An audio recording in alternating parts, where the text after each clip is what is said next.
बाबा तुलसीदास जी लिखते हैं, रामचरितमानस जो है सुंदर करतारी, सुंदर वो करताल है। करताल मतलब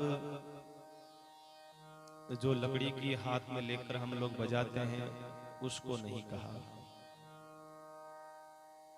करताल का मतलब होता है भगवान ने सबको करताल दी है। भगवान ने सबको करताल दी है। बजाएं या न बजाएं वो हमारे ऊपर निर्भर करता है भाई। करताल का मतलब होता है कर यानी हाथ, ताल यानी बजाना। रामचरित्र सुंदर करतारी, संसे वीर उड़ावन हारी। जब कभी भी भगवान का भजन करें करताल बजा करके अपने ताली के साथ, इससे क्या होता है, संशय रूपी जो जीव है, पक्षी है, संशय रूपी। क्योंकि सत्संग तभी अच्छा लगता है जब किसी प्रकार का कोई संशय ही ना हो, भीतर से पूर्णतः संशय रहित होकर के भगवान कथा सुने। तो रामचरितमानस सुंदर करताल, ये कलयुग के लिए सुंदर जो है करताल है। रामचरितमानस सुंदर करताल है।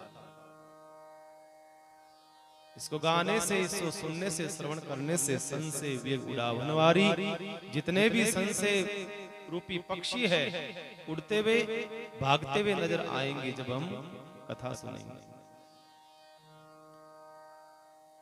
ऐसी ही कथा की लालसा, ऐसी ही कथा की जिज्ञासा, ऐसी ही कथा की मीमांसा, ऐसी ही कथा की प्यास मां पार्वती के मन में भी जगी। मां पार्वती ने भगवान शिव से कल हमने कहा, प्रश्न करा, हे महा हमें कथा सुनाइए, भगवत कथा। तो प्रभु हरहु मोर अज्ञाना, कहीं रघुनाथ कथा विधि।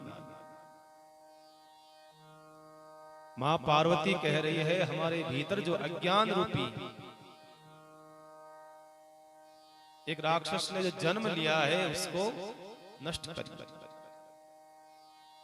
बताइए, जो स्वयं जगदम्बा है, जो स्वयं जगत जननी है मां पार्वती, वो कह रही है कि मैं अज्ञानी हूं। इसका मतलब भगवान के अति निकटस्थ रहने वाला भी कोई हो, वो भी जब तक भगवान की कथा नहीं सुन लेता तब तक अज्ञानी ही है। जब तक भगवान के महत्व को, भगवान को नहीं समझ जाता तब तक अज्ञानी ही है। अज्ञानी। मां पार्वती स्वयं कह रही है, हे महा मेरे अज्ञान को, मेरे तिमिर को मिटाओ, मेरे अंधकार को मिटाओ और कृपा करो मुझे वो कथा सुनाओ जिस कथा को सुनने के बाद में आप 24 घंटे प्रसन्न रहते हैं, आप आनंद से सराबोर रहते हैं। जिस कथा को सुनने के बाद में, कथा आपको क्या दे सकती है भाई? कुछ नहीं दे सकती, पर कथा आपको प्रसन्नता दे सकती है। और आप जानते हो व्यक्ति प्रसन्न रहता है तो सब कुछ अच्छा ही अच्छा रहता है। व्यक्ति के जीवन में सब कुछ मिल जाएगा, पैसा है, धन है, दौलत है, परिवार है, रिश्ते हैं, नाते हैं, सब कुछ मिल जाएगा, लेकिन जब तक भीतरी प्रसन्नता नहीं होगी तब तक कहते हैं वो सब उसको काटने के लिए दौड़ेंगे। मूल जो है हमें भीतर की प्रसन्नता से संबंध है। आप कह रहे हो महाराज हम तो बहुत खुश हैं, ये चेहरे जो दिखते हैं ना बाहर से, दिखावटी चेहरे, ये जो फूल होता है ना, एक तो अभी लेके आए ये बाबू जी, क्या नाम इनका, हाँ गुलाब का फूल, ये असली फूल है। हाँ आते सुगंध आगे देखो। एक प्लास्टिक का फूल लाके रखते हैं, अभी दिखने में तो बहुत सुंदर होता है, बहुत सुंदर होता है, लेकिन उसके भीतर सुगंध नहीं है। ऐसे ही आज के जो मुखौटे हैं ना, प्लास्टिक के फूल हैं और कुछ नहीं। बाहर से बड़ा प्रसन्न दिखते हैं, बाहर से हंस करके, मुस्कुरा करके, ये आडंबर ढोंग कब तक करोगे भाई? ये पाखंड चलने वाला नहीं है। कम से कम भगवान के सामने, भगवान की भक्ति में, भगवान के सत्संग में, किसी संत के सामने जाओ, कम से कम अपना हकीकत चेहरा लेकर के जाओ भाई। दिखावटी चेहरा भगवान को पसंद नहीं है, किसी संत को पसंद नहीं है। इतना तो वो संत जानता है कि आप कहां से हंस रहे हैं, कैसे हंस रहे हैं, इतना तो वो संत भी जानता है भैया। क्योंकि संत ने घाट घाट का पानी पिया है, एक घाट का नहीं पिया। ध्यान रखना, आप तो अपने गांव से बाहर नहीं निकले हो, पर हम सब जगह भटक करके आए हैं। ध्यान रखना इस बात का। प्रसन्नता बाहर की कैसी होती है और भीतर की कैसी होती है, ये सब पता चल जाता है इंसान। प्रसन्नता। पार्वती कहती है प्रभु, जब तक कथा नहीं सुन ले तब तक भीतर का अज्ञान मिट नहीं सकता है। आपसे प्रार्थना है कि आप जो है वो कथा सुनाओ जिससे आप हर पल, हर क्षण, प्रतिक्षण आप प्रसन्न रहते हो, आनंदित रहते हो। वो कथा सुनाओ। भगवान शिव ने कहा वो तो एकमात्र राम कथा है, तुम राम कथा सुनो। का प्रभु सुनाइए, क्योंकि अब तो राम कथा सुनने के लिए मुझे पूरा एक युग, त्रेता युग, पूरा एक युग मेरा बीत गया। मैंने नया जन्म लिया है, मेरे मन में संशय आया तो उससे नष्ट हुआ पूरा जीवन, पूरा शरीर, तन जल गया। अब संशय भी जल गया है, अब मैं राम कथा सुन सकती हूँ। जब जब भी संशय आता है तो राम कथा सुनाते हैं। गरुड़ जी महाराज के भीतर संशय आया तो गरुड़ जी महाराज को नारद जी ने काकभूषण जी के पास में भेजा, जाओ काकभूषण जी के पास जाओ, अपना संशय का निवारण करो, तुम्हारा संशय जो है वही निवारण होगा। जैसे ही कथा के बारे में सुना, मां पार्वती ने कहा भगवान, जहां से भगवान की उत्पत्ति हुई है, जहां से भगवान का प्राकट्य हुआ है, और इस धरा पर भगवान क्यों आते हैं, इस धरती पर भगवान को आने का कारण क्या है, किन कारणों से भगवान पधारे हैं, और भगवान राम का प्राकट्य और भगवान राम के वनवास काल की यात्रा, वनवास काल की यात्रा में जितने भक्त मिले हैं, हनुमान जी, सबरी जी, निषादराज, केवट, जो भी भक्त मिले हैं, उन सब का प्रसंग और महाराज रावण का अंत, भगवान का राम राज्याभिषेक आदि सब कथाएं मुझे सुनाइए। जैसे जैसे मां पार्वती ने प्रसंग पूछे हैं, वैसे वैसे भगवान की समाधि लगती गई। मैंने कहा भगवान का प्रसंग सुनते सुनते और सुनाते सुनाते बहुत जल्दी भगवान शिव की समाधि लग जाती। जैसे जैसे प्रश्न पूछे हैं वैसे वैसे भगवान शिव की समाधि लगती गई, और भगवान महादेव की आंखों से अश्रुओं की धारा बह गई। भगवान शिव भाव विभोर हो गए, प्रफुल्लित हो गए, रोम रोम हर्षित हो गया भगवान शिव का, आनंद आनंद से भर गए। भगवान की लीला की वो रील भगवान के आंखों के सामने घूमने लगी। जैसे जैसे प्रसंग पूछ रही है वैसे वैसे जो है वो रील घूम रही है भगवान शिव की आंखों के सामने। भगवान शिव कहते हैं, हे पार्वती, ये राम कथा जो है शंका से समाधान की यात्रा के ही एक नाम है। ये एक वो यात्रा है जहां से शंका होती है तो समाधान प्राप्त होता है। राम कथा है व्यक्तिगत, चाहे पारिवारिक हो, चाहे सामाजिक हो, आर्थिक हो, आध्यात्मिक हो, राजनीतिक हो, कुछ भी गुण सीखना है, सूत्र सीखना है तो राम कथा सीखो,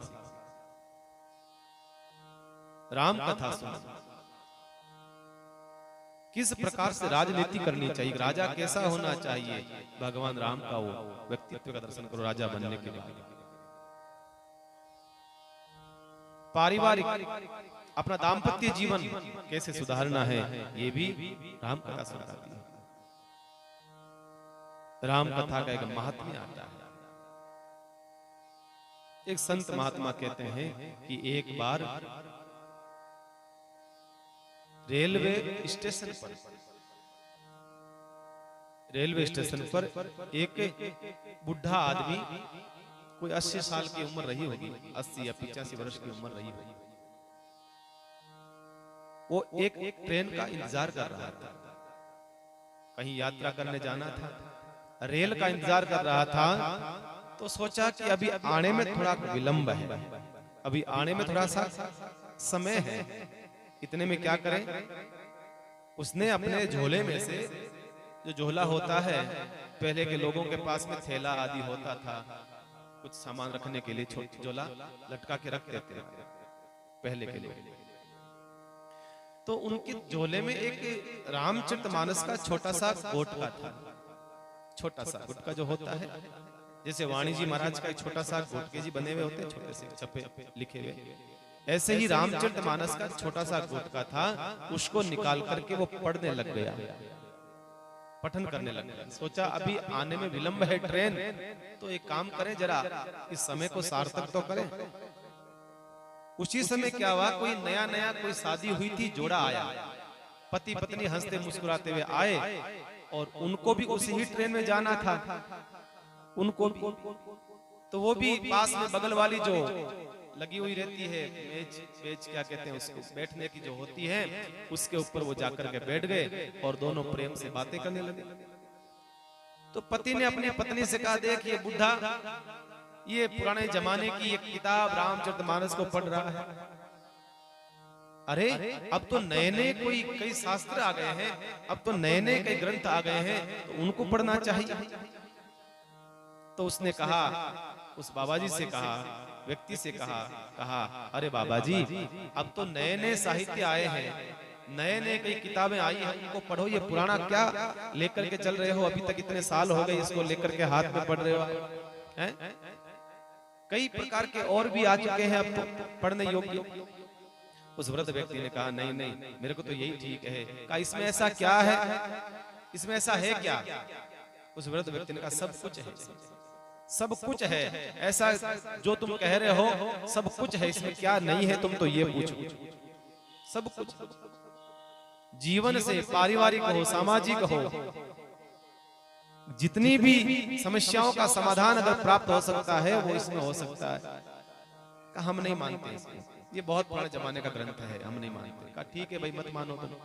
इतने में तो ट्रेन आ गई, ट्रेन का हॉर्न बजा, ट्रेन आ गई, और वो बुढ़े जो व्यक्ति थे उन्होंने वो समेटा और कपड़े में रखा और समेट करके अपने थैले में रखा, और वो चढ़ गए ट्रेन में। और उधर जो है दंपति जो है वो भी भागे, भागे करके वो भी चढ़ गए, व्यक्ति वो भी चढ़ गया और ट्रेन चल पड़ी। जैसे ट्रेन चली उसी समय वो व्यक्ति चिल्लाया, जो शादीशुदा था, चिल्लाया जोर से, कहा, रोको रोको ट्रेन, रोको ट्रेन, रोको, रुको रुको।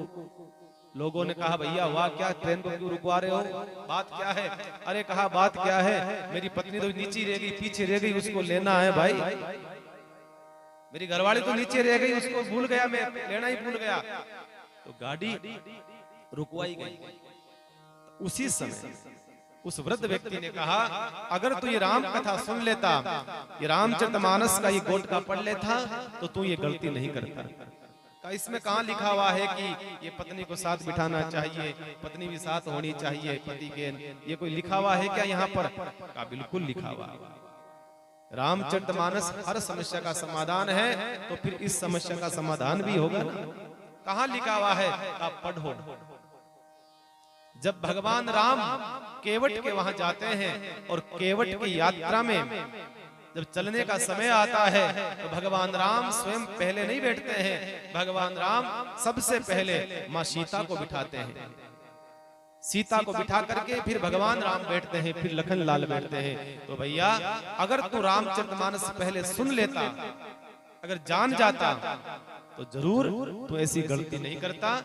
कहीं भी यात्रा करो, सबसे पहले वाहन में, यात्रा में सबसे पहले अपनी पत्नी को बिठाओ, या हमारे साथ अपनी माँ होती है तो माँ को बिठाओ, पहले उनको बिठाया जाता है, फिर यात्रा करी जाती है। उसने क्षमा मांगी कि महाराज क्षमा करो, गलती हो गई, ध्यान नहीं रहा। तो भैया, मेरा कहने का मतलब है, ऐसी कोई समस्या है जिसका समाधान कहीं नहीं मिल सकता है, वो राम कथा में मिल सकता है। वो राम कथा जो है आपका निराकरण कर सकती है, हर समस्या का समाधान कर सकती है भाई। तो ऐसा भगवान शिव कहते हैं, हे पार्वती, भगवान राम का ये रामचरितमानस एक समुद्र है, मानस सरोवर जिसका नाम है। यहाँ पर बड़े बड़े सिद्ध महापुरुष जो है आकर के गोता लगाते हैं, बड़े बड़े संत जो है आकर के इसमें गोता लगा करके अपने पापों और भजन को बढ़ाते हैं, अपने पापों को धोते हैं, बड़े लोग आकर के बाहर से। तो भगवान माँ पार्वती ने पूछा भगवान शिव से, कहा भगवान राम इस धरा पर क्यों पधारते हैं, क्या कारण है? तो भगवान शिव कहते हैं, हे पार्वती, जब जब होए धर्म की हानि, जब जब होए धर्म की हानि, बाढ़ई असुर अधम अभिमानी, करहि अनीति जाय नहीं बरणी, करहि अनीति जाय नहीं बरणी। भगवान महादेव कहते हैं, पार्वती भगवान जब भी धरती पर आते हैं तो धरती पर भगवान के आने का कारण यही है, एक ही कारण, जब जब हो ये धर्म की, जब जब भी धरती पर धर्म की हानि होती है और अधर्म बढ़ने लग जाता है, तब भगवान किसी न किसी रूप में आते हैं। विप्रधेनु सुर संत हित लीन मनुज अवतार, विप्रधेनु सुर संत हित लीन मनुज अवतार। भगवान क्यों पधारते हैं, कारण बताएं। विप्र धेनु सुर संत हित लीन मनुज अवतार। अब देखिए यहाँ एक बड़ी बात देखिएगा, यहाँ तुलसी लिखते हैं विप्र धेनु सुर संत हित। भगवान जब भी पधारते हैं किसके लिए आए हैं, ब्राह्मण के लिए, किसी संत के लिए, किसी गौ माता की रक्षा के लिए, किसी भक्त की रक्षा के लिए आए हैं, उसको दर्शन के लिए, उसके हित के लिए आए हैं। विप्र धेनु सुर संत हित, किसी भगत को दर्शन देने के लिए। विप्र धेनु सुर संत हित लीन मनुज अवतार, निज इच्छा निर्मित तनु माया गुण गोपाल। भगवान निज इच्छा निर्मित तनु है, भगवान का निर्माण कोई करने वाला नहीं है, भगवान को बनाने वाला नहीं है। हम लोगों को, इस प्रकृति को, संपूर्ण सब वृक्षों को, इन चीजों को बनाने वाला एक है जिसका नाम है विधाता, जिसको कहते हैं ब्रह्मा। विधि यानी विधाता ब्रह्मा। हमारा निर्माण ब्रह्मा ने करा है, लेकिन निज इच्छा निर्मित तनु, भगवान जो है स्वयं अपनी निज इच्छा से निर्माण होता है। भगवान की उत्पत्ति कोई करता नहीं है, भगवान की इच्छा से सब होता है, कोई उत्पत्ति नहीं कर सकता। तो निज इच्छा निर्मित तनु माया गुण को पार, उनकी माया को, उनके गुणों को कौन पार पा सका है? बाबा तुलसी का कथन है कि कोई पार नहीं पा सका है। अरे कई लोग ऐसे होते हैं, परिवार में कैसे ऐसे लोग होते हैं जो स्वयं कहते हैं महाराज अभी तक मैं इसको समझ नहीं पाया। अपनी पत्नी के लिए कहते हैं, अपने बेटों के लिए, अपने पिता के लिए, अपनी माँ के लिए, अपने पति के लिए कहते हैं इतने साल हो गए महाराज अभी तक हम इसको पहचान नहीं पाए। तो भैया परमात्मा ने जिसको बनाया है हम उसको नहीं पहचान सकते हैं, तो जरा भगवान को इतना जल्दी हम कैसे पहचान सकते हैं? भगवान की माया को नहीं पहचान सकते, भगवान को तो दूर की बात। भगवान की माया को नारद जी महाराज नहीं पहचान सके। भाई अभी कथा आएगी, नारद जी महाराज भी भगवान की माया में ऐसे अंधे हुए हैं, ऐसे अंधे हुए हैं कि वो भी भटक गए, वो भी भटक जाते हैं, ऐसे महापुरुष भी भटक जाते हैं। तो भैया हम तो बहुत साधारण बात। विप्र धेनु सुर संत, विप्र धेनु सुर संत हित। भगवान इन लोगों के लिए आते हैं, जब भी धरती पर आए हैं भगवान के जितने दर्शन हुए हैं, आप देखिएगा जितने दर्शन भगवान के करेंगे उसमें एक ही दर्शन होगा कि भगवान इन लोगों के लिए आए हैं। यहाँ कहीं नहीं लिखा हुआ है कि भगवान राक्षसों को मारने के लिए आ रहे हैं। अगर ऐसा होता तो तुलसी लिखते विप्र धेनु सुर संत हित से पहले लिखते। यहाँ नहीं लिखा है कि भगवान जब भी आते हैं राक्षसों को मारने आते हैं। भगवान राक्षसों को मारने नहीं आते हैं। अगर राक्षसों को मारना होता तो भगवान को धरती पर आना पड़े, तो फिर किस चीज के भगवान, फिर वो परमात्मा किस चीज का? अरे भगवान तो कहते हैं अपनी पलक झपकने से प्रलय आ जाता है, पलक के झपकने से ब्रह्मांड हिल जाता है। तो भगवान वहां बैठा बैठा राक्षसों को नहीं मार सकता क्या? जरा इतना तो सोचे हम। भगवान कभी भी किसी राक्षसों को मारने के लिए नहीं आता है। भगवान जब भी धरती पे आया है विप्रधेनु सुरसंत हित, भगवान गो माता की प्यार पाने के लिए, लाड करने के लिए, संतों को दर्शन देने के लिए, उनके हित के लिए आया। जैसे मैं आपको एक उदाहरण देता हूं, आपका कोई बहुत खास कोई व्यक्ति है, बहुत ज्यादा प्रेमी कोई व्यक्ति है, मान लो बहुत घनिष्ठ व्यक्ति है आपका, साथ में पढ़े लिखे हो, कॉलेज में पढ़े लिखे हो, कई सालों तक पढ़ाई करी हो, बड़ी घनिष्ठता हो। और उस आपके मित्र ने जो पढ़ाई करी है वो अच्छी कोई ऊंची डिग्री प्राप्त करके उसकी नौकरी ऐसी जगह लग गई कि उसका नंबर महाराज जो है अमेरिका में आ गया। मान लो उसने ऐसी पढ़ाई करी कि उसकी जो है कंपनी, अमेरिका की कंपनी मिल गई और अमेरिका में जाकर के वो नौकरी करने लग गया। अब आप जानते हो कि एक बार विदेश में जो नौकरी करने लग गया तो फिर वापस वो भारत क्यों आएगा? भाई भारत का ये 60-70 रुपया, कितने रुपए? 60 रुपए, और अमेरिका का $1 इतना, फिर वो भारत क्यों आएगा? अब वो अमेरिका चला गया, अमेरिका उसकी नौकरी लग गई, अपना मकान बना लिया, गाड़ी हो गई और शादी भी वहीं से, शादी वहीं कर ली उसने। अब वो वहां सेटल हो गया। अब अमेरिका से वापस आए नहीं, लौट करके नहीं आया। अब आपका मित्र है तो और तो कोई कॉल करे कि नहीं करे, पर आप जरूर कॉल करेंगे, भैया एक बार तो आजा, इतने साल हो गए लौट के नहीं आया, अरे मिलने तो आजा, भले आदमी कम से कम आ तो सही। तो वो क्या कहेगा? नहीं भाई साहब, कोई रेल मगरा राजसमंद थोड़ी है भाई, पास में होता तो समझ में आता है। 50 रुपए लगते, कितने लगते हैं राजसमंद से? 50 लगते, 40 लगते, जो भी लगते, इतना किराया लगता है तो वो कभी भी आ सकता है। पर अमेरिका का किराया पता है आपको? लगभग 1.5 लाख, 2 लाख किराया, और आने जाने का 3-3.5 लाख रुपए किराया, 4 लाख के आसपास किराया होता है आने जाने का। वो कहेगा भैया माफ करना, मित्रता अपनी जगह है, दोस्ती अपनी जगह है, पर आना जाना नहीं पोसाता।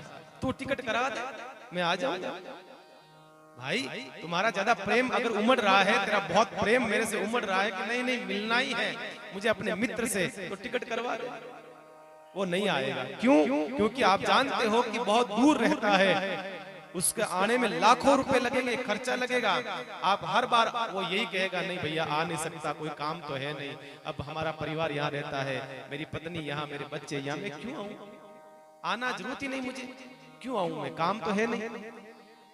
तो आप बार बार फोन करोगे, भैया आजा आजा, इतने साल हो गए, ऐसे करते करते आपके मान लो पुत्र का विवाह हो, बेटे का विवाह हो, फिर फोन करोगे, अब तो कम से कम आजा, मेरे बेटे की शादी में आजा, तेरी मित्रता थी, इतना संबंध, गहरा संबंध था हम दोनों का मित्रता का, कम से कम और कुछ नहीं तो मेरी बेटी की शादी में तो आजा, पर्सनल में तेरे को इन्विटेशन दे भेज रहा हूँ, आना पड़ेगा, कुछ भी हो आना पड़ेगा भैया। नहीं, आना पड़ेगा।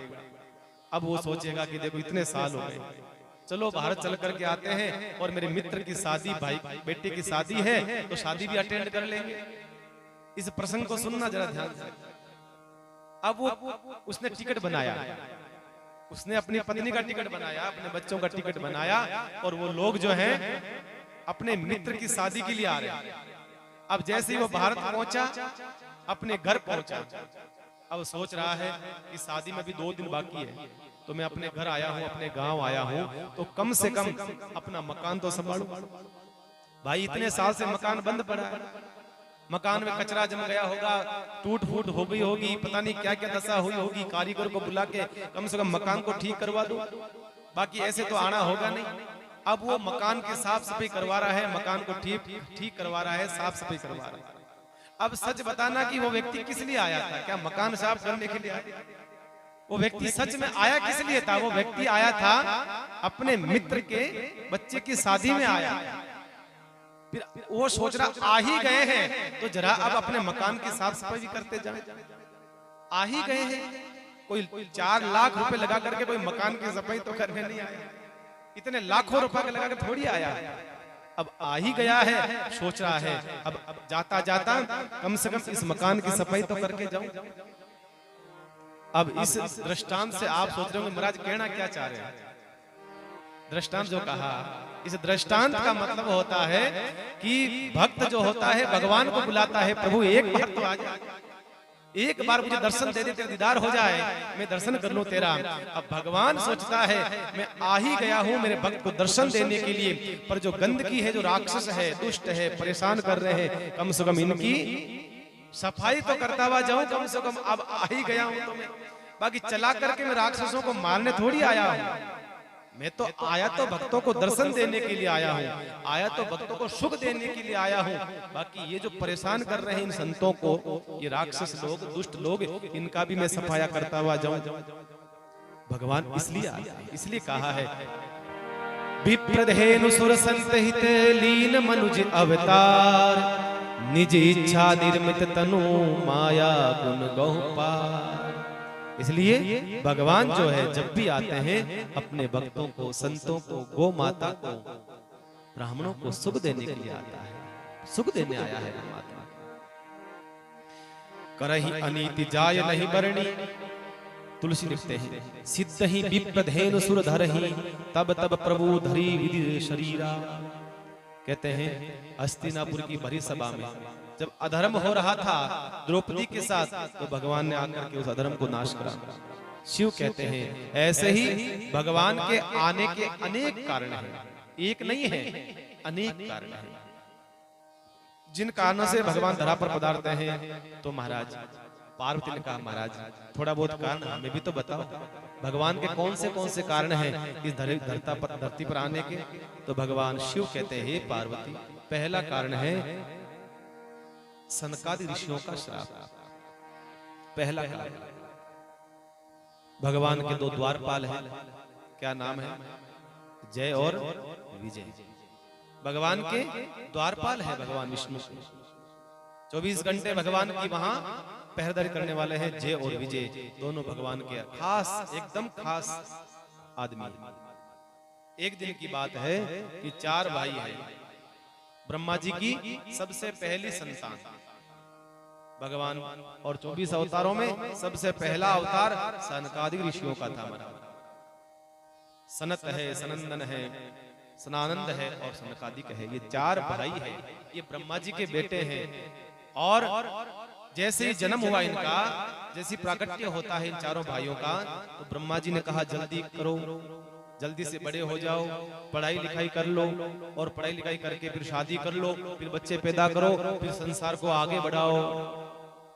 उन्होंने कहा है महाराज बड़े होकर के पढ़ाई लिखाई करके शादी करना जरूरी है क्या? ब्रह्मा जी ने कहा बिल्कुल। अरे भाई संसार को आगे कैसे बढ़ाओगे आप? शादी करोगे सृष्टि आगे बढ़ेगी, संसार को आगे बढ़ाना है, तो महाराज हम शादी नहीं करेंगे। कहा भाई बड़े होगे तो शादी तो करनी पड़ेगी। तो महाराज पिताजी अगर बड़े ही ना हो तो कैसा काम रहेगा, ऐसे कैसे हो सकता? ऐसा ही होगा। तब से कहते हैं वो चारों भाई 5 साल के ही रहते हैं, ना तो बड़े हैं ना छोटे हैं, 5 वर्ष के ही रहते हैं। हमें शादी नहीं करनी महाराज, हमें संसार के लफड़े में नहीं पड़ना है। हम तो चारों भाई कथा करेंगे, कथा सुनेंगे और कथा सुनाएंगे। तो चारों में से एक भाई व्यासपीठ पर बैठता है, 3 कथा सुनते हैं, तीसरा बैठता है तो फिर 3 कथा सुनते हैं। ऐसे वो कथा सुनते हैं, कथा गाते रहते हैं। तो ऐसे 4 भाई जो है जिनको कहते हैं सनकादिक ऋषि, चारों की उम्र 5 साल की, एक साथ में जुड़वा भाई, 1 मिनट भी पहले हुआ ऐसा नहीं है, चारों भाई साथ में जन्म हुआ। और वो एक दिन क्या हुआ, भगवान विष्णु के वैकुंठ लोक में जा रहे थे। उसी समय बाहर कौन खड़े थे? जय और विजय। ओ महाराज, ओ कहां जा रहे हो? एक 7 दरवाजे आते हैं, पहले दूसरे तीसरे चौथे छठे में चले गए, 7वें में वहां पर खड़े थे जय और विजय। रोक लिया, महाराज रुको, ठहरो, बिना पूछे नहीं जा सकते, रुको पूछ के जाओ। अब इतने में तुमको क्रोध आ गया। अरे कहा हमारे पिता का घर, हमारे बाप हैं ये भगवान विष्णु, हमारे पिता तुल्य हैं। अरे अपने पिता के पास कोई बेटा जाता है तो किसी को थोड़ी पूछना पड़ता है। तुमने हमें रोका है, ये गलत काम है। क्रोध आया, क्रोध आते तुरंत श्राप दे दिया। क्या श्राप दिया? जाओ भयंकर राक्षस हो जाओ, भयंकर राक्षस हो जाओ। राक्षस नहीं, भयंकर राक्षस, ऊपर वाली डिग्री दे दी। एक तो राक्षस होता है, एक भयंकर राक्षस होता है जो पूरे संसार को दुखी करता है। एक होता है जो गांव को परेशान करता है, एक पूरे संसार को दुखी करता है। तुम भयंकर राक्षस हो जाओ। घबराए, जैसे क्रोध की जोर जोर से आवाज आई संतों की, तो भाग करके भगवान विष्णु बाहर आए। भगवान विष्णु ने कहा, अरे क्या हुआ क्या हुआ क्या हुआ। इतने में तो महाराज वो सारी लंका लुट चुकी थी, श्राप दे चुके थे वो। तो भगवान ने कहा, अरे महाराज आपने ये क्या कर दिया, इनको श्राप दे दिया। कहा, भगवान ये हमें अपने आपके महल में आने से, आपके भीतर लोक में आने से हमें रोक रहे थे, टोक रहे थे, इसलिए हम श्राप दे दिया। ये तो अच्छा नहीं करा आपने। अरे संत महात्माओं, आपको श्राप नहीं देना चाहिए था, आपको श्राप नहीं देना चाहिए था। कहा, महाराज अब हो तो गया, जो श्राप देना था वो दे तो दिया। कहा, इसमें कुछ करो, फेर बदल कर दो, कुछ समाधान हो जाए तो कर दो। तो फिर कहा, क्योंकि संत अगर गुस्सा भी करता है, क्रोध भी करता है, तो उसके भीतर भी उसके प्रति कुछ न कुछ अच्छा ही छुपा हुआ रहता है। अगर क्रोध भी करा है, उसके भीतर भी उसका अगले का हित ही होगा, करुणा भी। संसार के क्रोध के पीछे महाराज विनाश है। संसार का जो क्रोध करता है उसके पीछे विनाश है। संत के क्रोध के पीछे कहीं न कहीं जीव की भलाई छुपी हुई है, कहीं न कहीं। तो तुरंत उन ऋषियों ने कहा, महाराज एक बार जो वाणी निकल गई तो निकल गई, अब श्राप तो वापस नहीं ले सकते हैं, लेकिन हाँ आप कह रहे हो तो कुछ परिवर्तन कर सकते हैं। करो। तो कहा, अगर ये दोनों भाई आपसे दुश्मनी करेंगे तब तो 3 जन्म में इनकी मुक्ति हो जाएगी। अगर आपका प्रेम से भजन करके माला फेर के आपको प्राप्त करेंगे तो 7 जन्म लगेंगे। अब देखो उल्टा सिस्टम पूरा। कहा, अगर आपसे दुश्मनी करेंगे, गालियां निकालेंगे, खूब लड़ाई करेंगे आपके लिए, तब तो 3 जन्म में इनका उद्धार हो जाएगा। और अगर आपको प्रेम से भजन करेंगे तो 7 जन्म में इनका उद्धार होगा। जय विजय ने कहा, पागल थोड़ी है, प्रेम से भजन करो, 7 जन्म लगाओ, फिर हमारा उद्धार हो। इतने पागल हम भी नहीं है। हम तो खूब भगवान से दुश्मनी करेंगे, खूब गालियां निकालेंगे, खूब भगवान को परेशान करेंगे, और 3 जन्म में ही उद्धार हो जाएगा। उद्धार और वही जय और विजय पहले जन्म में बनते हैं हिरण्याक्ष और हिरण्यकश्यप, भयंकर राक्षस बनते हैं।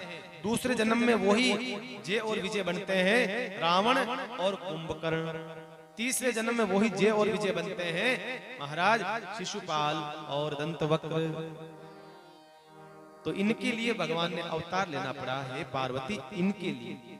भगवान पहला कारण बताया कि इसलिए भगवान को धरा पर आना पड़ा, इनका दुष्टों का विनाश करने के लिए। हे पार्वती, ये जो भी होता है ना, ये प्री प्लानिंग है, बराबर। ये सारी प्री प्लानिंग, रात में बोले थे रामेश्वर जैसे, ये जो भी घटना घटती है पूरी प्री प्लानिंग से होती है। मतलब भगवान भी बैठा बैठा अपने वैकुंठ में कभी कभी बोर हो जाता है। भगवान भी सोचता है कि मैं भी कुछ कभी जाऊं, किसी से कुश्ती करूं, लड़ाई करूं, धरती पर जाऊं, भक्तों के पास जाऊं, तो कुछ माध्यम तो चाहिए। कैसे जाऊं मैं? तो भगवान ने ही जय विजय को बाहर खड़ा करा। भगवान ने ही उन ऋषियों को प्रेरणा दी कि आप क्रोध करो, वो क्रोध करे। अब बाकी बताओ, आप रात दिन जाते हैं ऋषि, ये नहीं है कि वो एक दिन गए भगवान के पास, वो तो रात दिन उनका आना जाना था वो तो। और जय विजय को पता नहीं है कि भगवान के एकदम खास है। भाई देखो, बड़ा मंत्री होता है ना, बड़ा मंत्री, उस बड़ा मंत्री का जो पीए होता है ना, उस पीए को सब पता होता है कि मंत्री जी के खास कौन है, बराबर। भाई जो खास होगा तो उसको रोकेगा वो कभी नहीं रोकेगा। नहीं, अरे साहब आपको याद कर रहे थे, हाँ हेलो आपको याद कर रहे थे। उसको पता है कि इसको खुश रखेंगे तो साहब हमसे खुश रहेंगे। ये संसार का नियम है भाई। तो जय विजय भगवान के एकदम पिए थे, और उनको इस बात का पता नहीं था क्या कि सनकादिक तो भगवान के पुत्र हैं, भगवान का अवतार है, इनको हम कैसे रोक सकते हैं। लेकिन भगवान का प्री प्लानिंग था, ये सब भगवान की ही प्रेरणा से हो रहा था। भगवान ही चाह रहा था कि ऐसी घटना घटे, और मैं किसी न किसी माध्यम से मैं हिरण्याक्ष को मारूं, किसी न किसी माध्यम से हिरण्यकश्यप को मारूं, प्रहलाद को। अब प्रहलाद के पास जाऊंगा तो कैसे जाऊंगा भाई? प्रहलाद के पास जाने को माध्यम तो चाहिए, कोई माध्यम तो चाहिए। रावण को मारूंगा तो कैसे मारूंगा, मैं राम बनूंगा, माध्यम तो चाहिए।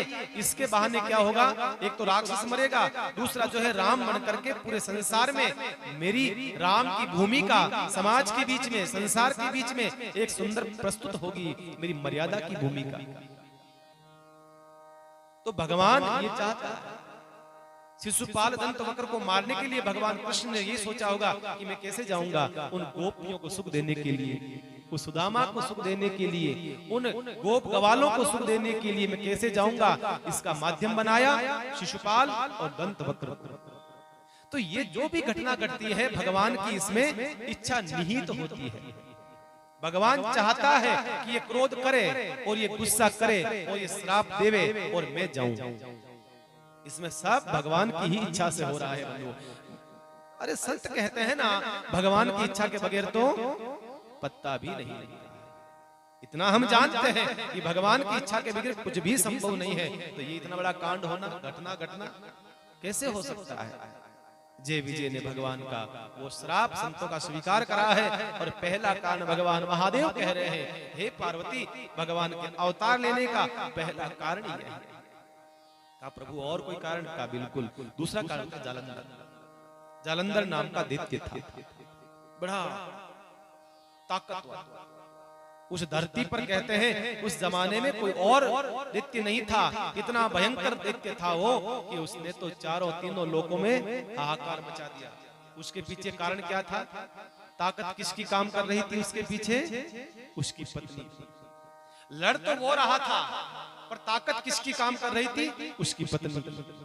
मतलब उसका जो धर्म था, पातिव्रत धर्म, इतना गजब का था, कहते हैं कि वो उसकी आड़ में अधर्म कर रहा था, पाप कर रहा था, उसके अधर्म पाप कर रहा था।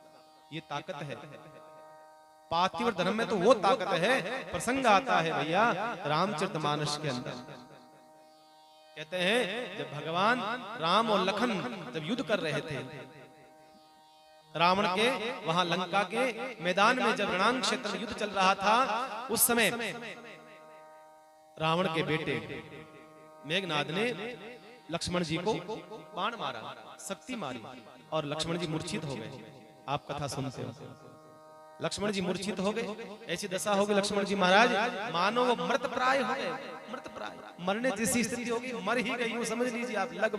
लगभग वो श्वास से चल रही थी, अटकी हुई थी, जाने की तैयारी हो गई, लक्ष्मण चले गई वो समझ। ऐसी स्थिति हो गई तो सुषेण नाम का वैद्य आया, उसने कहा साहब सरजीवन बूटी लाना पड़ेगा, इसे जीवित हो जाएंगे और फिर युद्ध शुरू हो जाएगा। एक काम करो पर ध्यान रखना, सूर्य उदय होने से पहले अगर कोई ला सकता है तो लेकर के आओ, सूर्य उदय होने से। और कहते हैं कि महाराज ये काम हनुमान जी महाराज को सौंपा, हनुमान जी महाराज को सौंपा ये कार्य।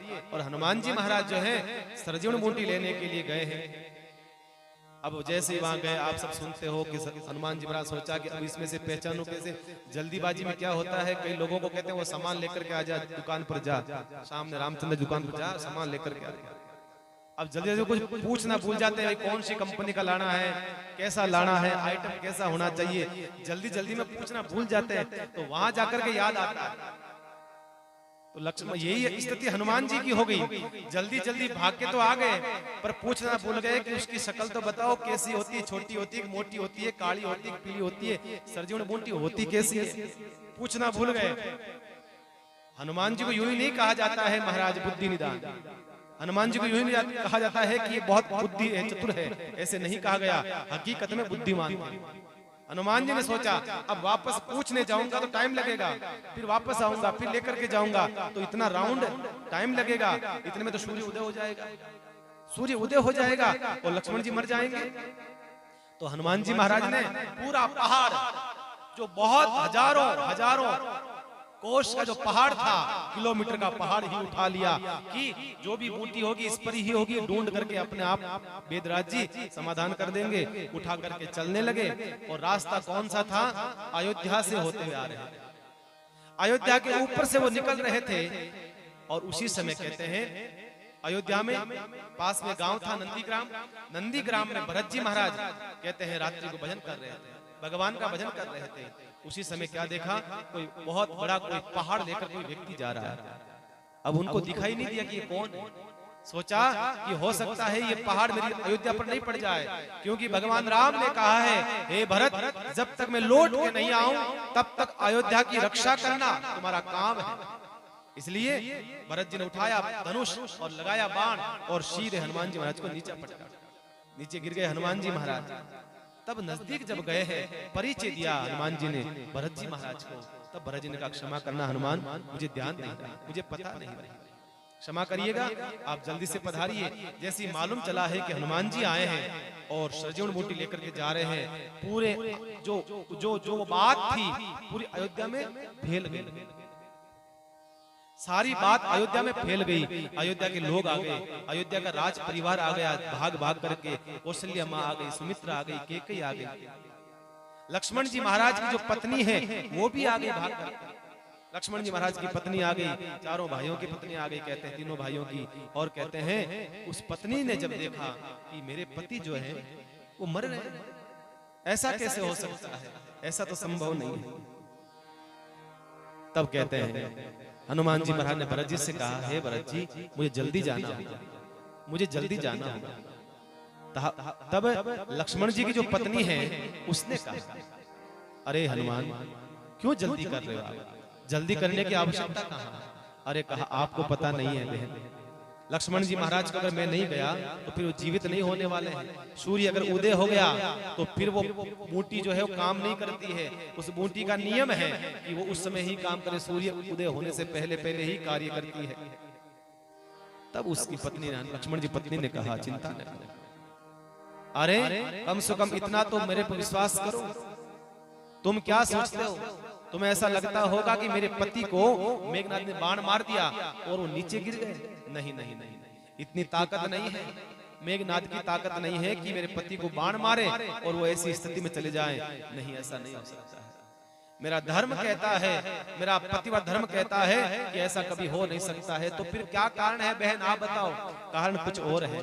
कहा क्या है, कहा कि बड़े बड़े योद्धा आए बीच में 14 वर्ष के वनवास काल में, उन्होंने लक्ष्मण जी का कुछ नहीं बिगाड़ा, कुछ नहीं बिगाड़ा।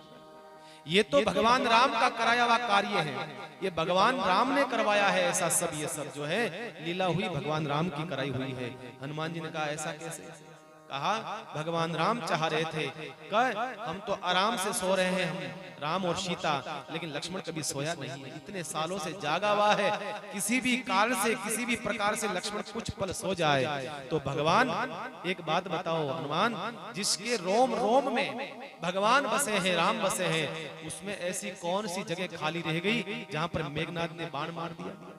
अरे जिसके रोम रोम में जगह जगह भगवान विराजमान है, ऐसी खाली जगह नहीं है जहाँ बाण मार सकता है। इसलिए ये भगवान की लीला है, भगवान ने ही ये सब करवाया है। किसी भी माध्यम से लखन लाल, मेरा छोटा भाई, कुछ पल विश्राम कर ले तो कम से कम सुकून मिले।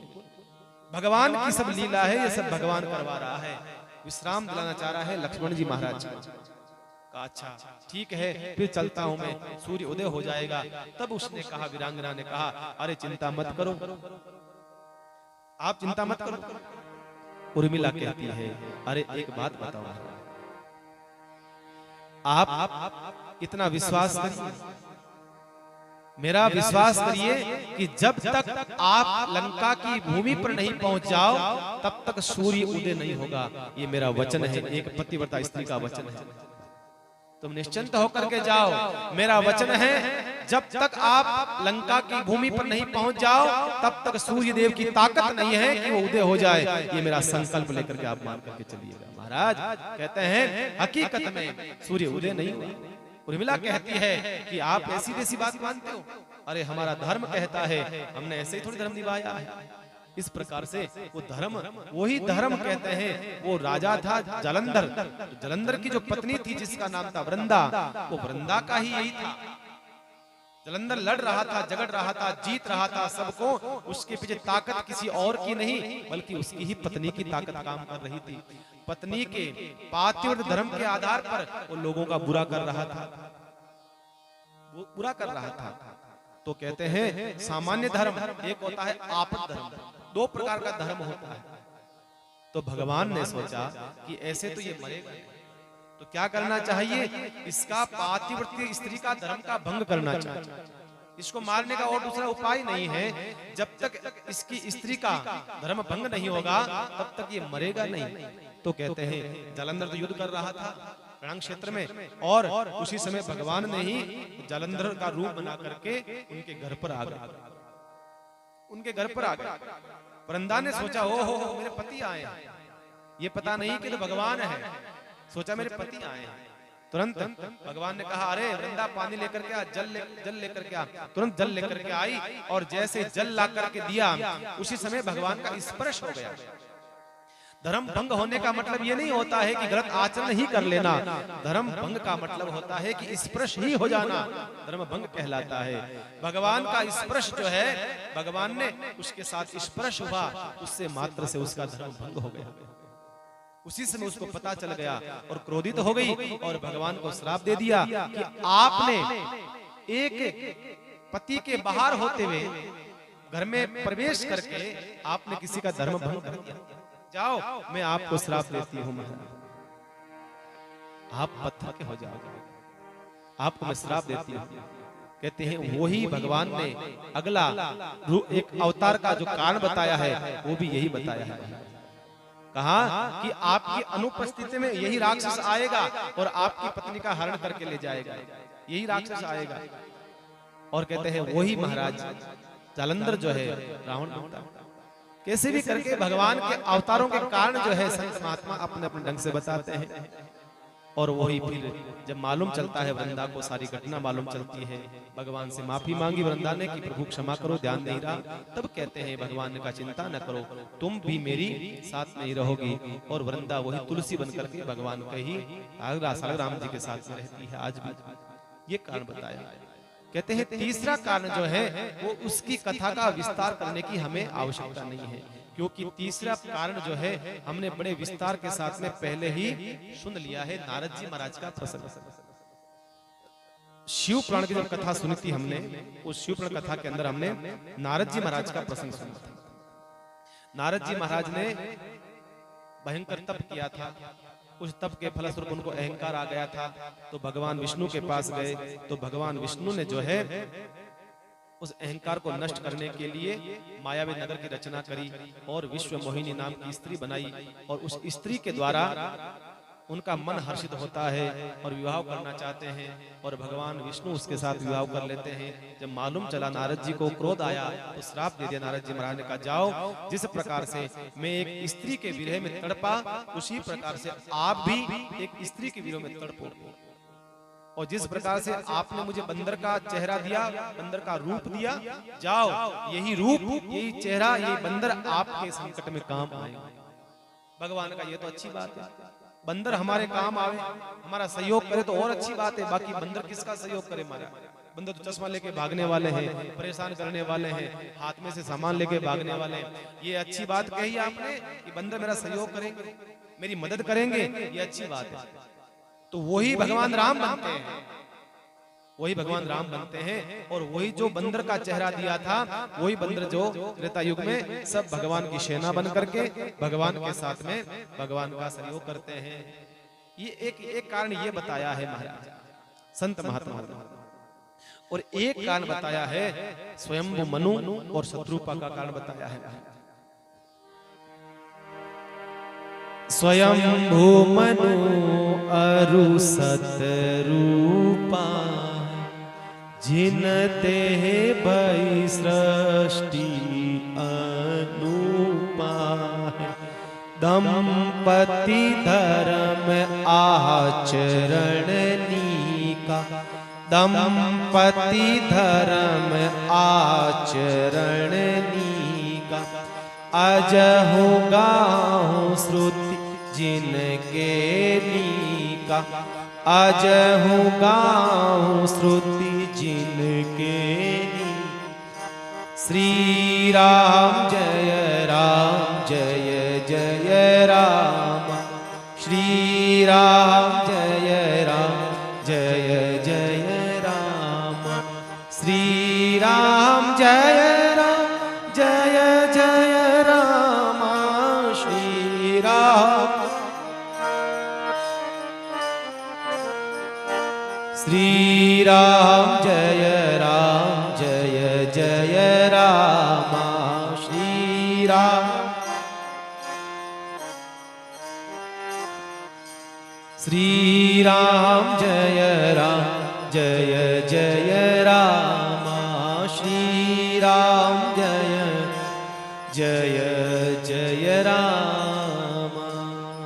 स्वयं भूमनु अरु सतरूपा जिनते भई सृष्टि अनूपा दंपति धर्म आचरण नीका अजहु गांव श्रुति जिनके नीका। भगवान महादेव कहते हैं पार्वती भगवान का एक अवतार का कारण जो है स्वयं मनु और शत्रुपा, इन दोनों के तप के कारण से ही भगवान ने अवतार लिया है और इस सृष्टि के ऊपर आए हैं भगवान। स्वयं मनु कौन है आप सब जानते हैं। कहते हैं स्वयंभू मनु और शत्रुपा जिनते भई सृष्टि अनूपा। प्रलय काल से पहले सृष्टि जो है ब्रह्मा के संकल्प से बनती है। संकल्प का मतलब मानसिक सृष्टि, मन से विचार करा और उत्पत्ति हो जाती है। जैसे नारद जी की हुई है, जैसे सनकादि ऋषियों की उत्पत्ति हुई है, जैसे वराह भगवान की हुई है, ऐसे ही जो है सृष्टि की उत्पत्ति मानसिक हो जाती है। ब्रह्मा जी जैसा सोचते वैसा ही सामने प्रकट हो जाता था। लेकिन प्रलय काल के बाद में भगवान ब्रह्मा जी ने दैहिक सृष्टि को प्रारंभ करा। अब दैहिक सृष्टि को प्रारंभ करने के लिए एक स्त्री एक पुरुष का जोड़ा होना आवश्यक है, तभी सृष्टि आगे बढ़ सकती है। तो सबसे पहले इस धरती के ऊपर दैहिक सृष्टि में महाराज मनु और शत्रुपा की उत्पत्ति हुई। सबसे पहली उत्पत्ति। हम जितनी भी संसार में जो लोग बैठे हैं ना, जितने बैठे हैं पुरुष स्त्री, वो सब जो है किसकी संतान है? मनु शत्रुपा की संतान। मनु की संतान है, इसलिए हमें मनुष्य कहा है, इसलिए हमें मानव कहा है। ज्ञान हमें कहता है, शास्त्र हमें सिखाता है कि हम मनु की संतान है, इसलिए मनुष्य कहलाए। और विज्ञान हम पढ़ते थे तब कहते हैं हम बंदरों की संतान हैं। पहले आदमी की पूंछ होती थी, फिर पूंछ यूज नहीं आई, काम नहीं आई, करते करते पूंछ लुप्त हो गई। ऐसे पढ़ते थे हम लोग विज्ञान में। हम बंदरों की संतान थे, हमारे पूर्वज बंदर थे। लेकिन विज्ञान कहता, ज्ञान कहता है कि हम सब मनुष्यों की ही संतान है। महाराज तुलसी ने कहा दंपति धर्म आचरण नीका। नीका, ये नीका जो शब्द है बड़ा प्यारा शब्द है। हम गाते हैं ना, नीका शब्द आता है, लागे वृंदावन नीको आली माने, लागे वृंदावन नीको, लागे वृंदावन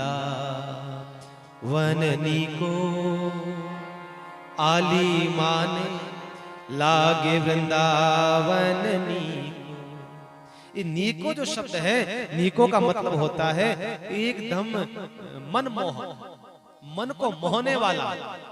ऐसा कोई हो जो मन को मोहने वाला है। मीरा ने भी यही कहा है, वृंदावन मुझे मन मोहने वाला है। यहाँ पर बाबा तुलसी ने भी यही लिखा है कि दंपति धर्म आचरण नीको। आचरण नीको मतलब इनका जो आचरण था दोनों स्त्री पुरुष का, इनका आचरण बड़ा प्यारा था, बहुत पवित्र था। ऐसा इनका गृहस्थ जीवन था कि इनके आचरण, इनके आदर्शों पर चल करके लोग पार होने लगे। एक बात का ध्यान रखना, मनुष्य के जैसा दाम्पत्य जीवन होता है वैसे ही उसकी संतान होती है। जैसा दाम्पत्य जीवन होगा वैसे ही उसके संतान होती है। देखो जैसी भूमि होती है ना, वैसा ही वहां पर महाराज फल मिलता है। फल का कोई गुण नहीं होता है। गुण किसका होता है? गुण होता है भूमि का।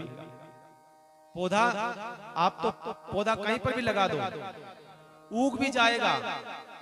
पौधा ऐसा नहीं है कि यहाँ नहीं उगेगा, जहां उगाओगे उग भी जाएगा। लेकिन जो स्वाद है, जो चीज है होनी चाहिए, वो नहीं होगी। ये कारण होता है भूमि का।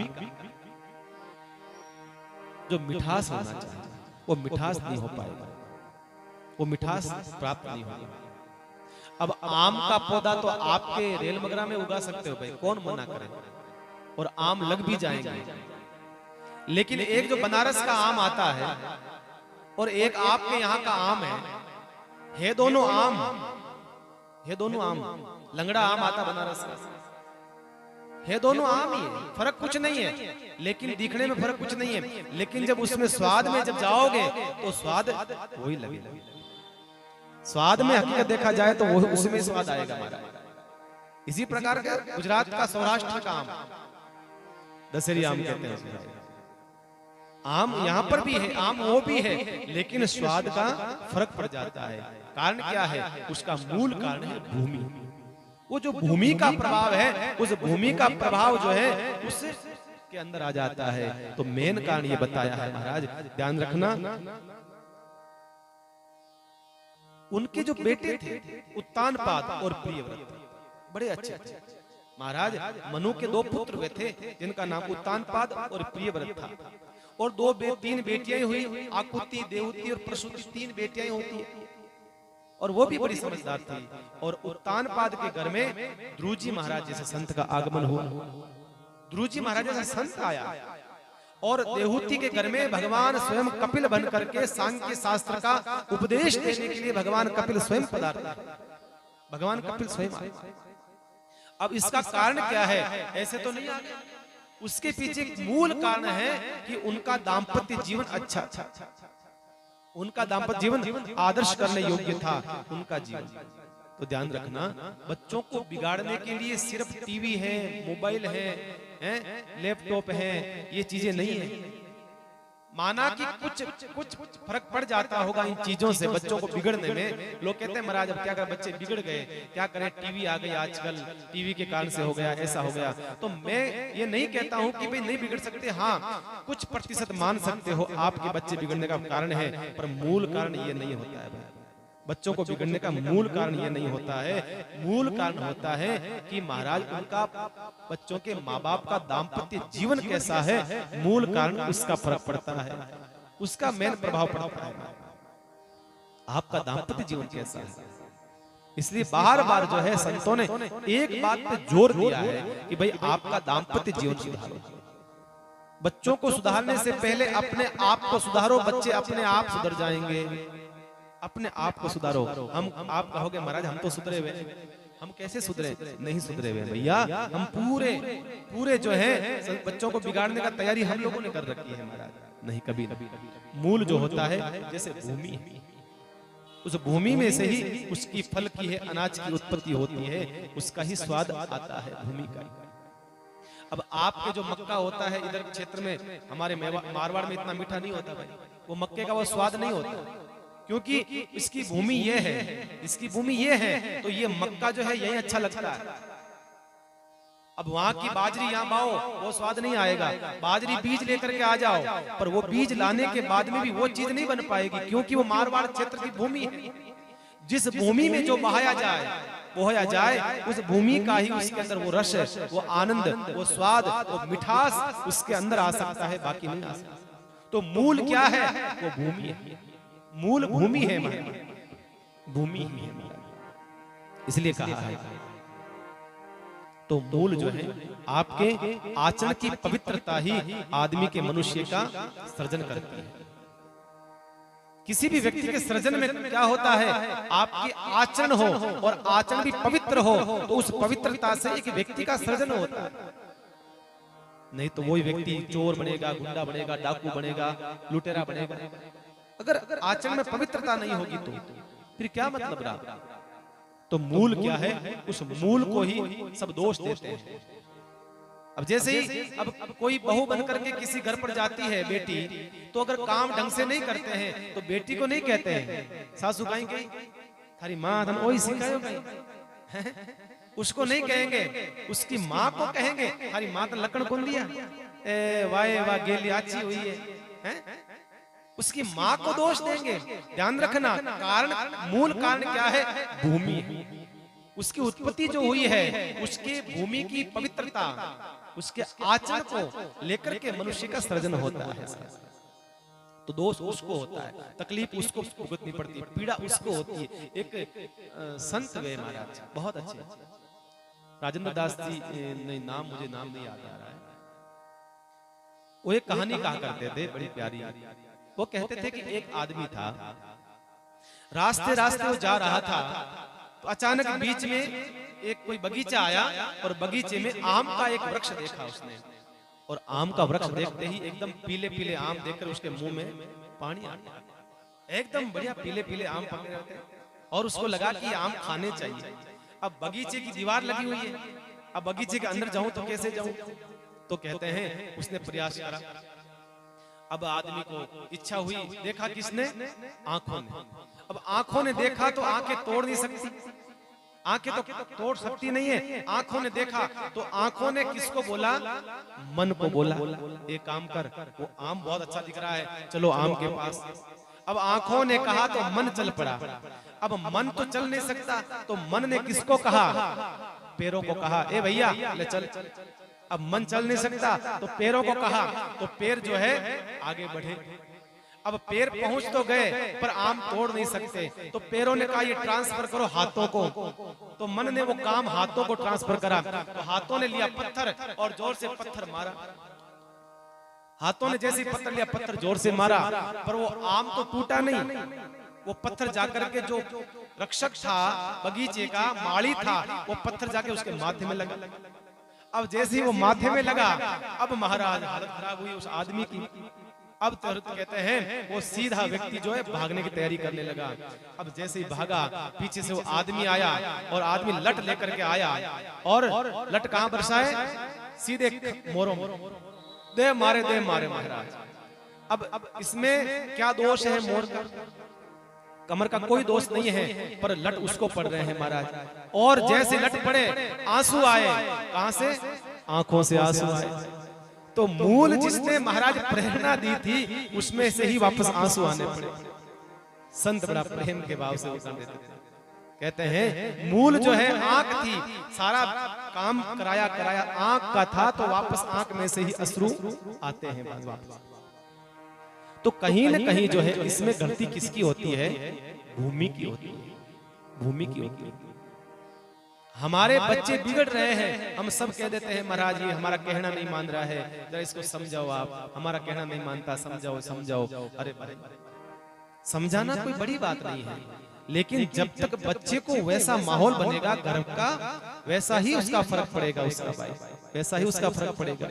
तो यहाँ से मनु महाराज का दाम्पत्य जीवन इतना मधुर बताया है, नीको मतलब बहुत पवित्र और बहुत मनमोहक उनका परिचय बताया है कि बहुत सुंदर उनका जीवन था महाराज।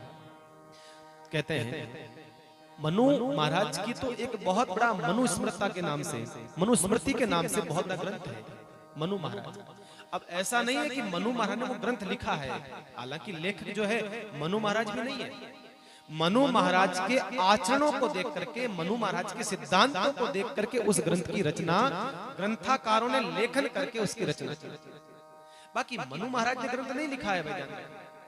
मनु महाराज के जो सिद्धांत थे, उन सिद्धांतों का गजब का कोई तोड़ नहीं है सिद्धांतों का।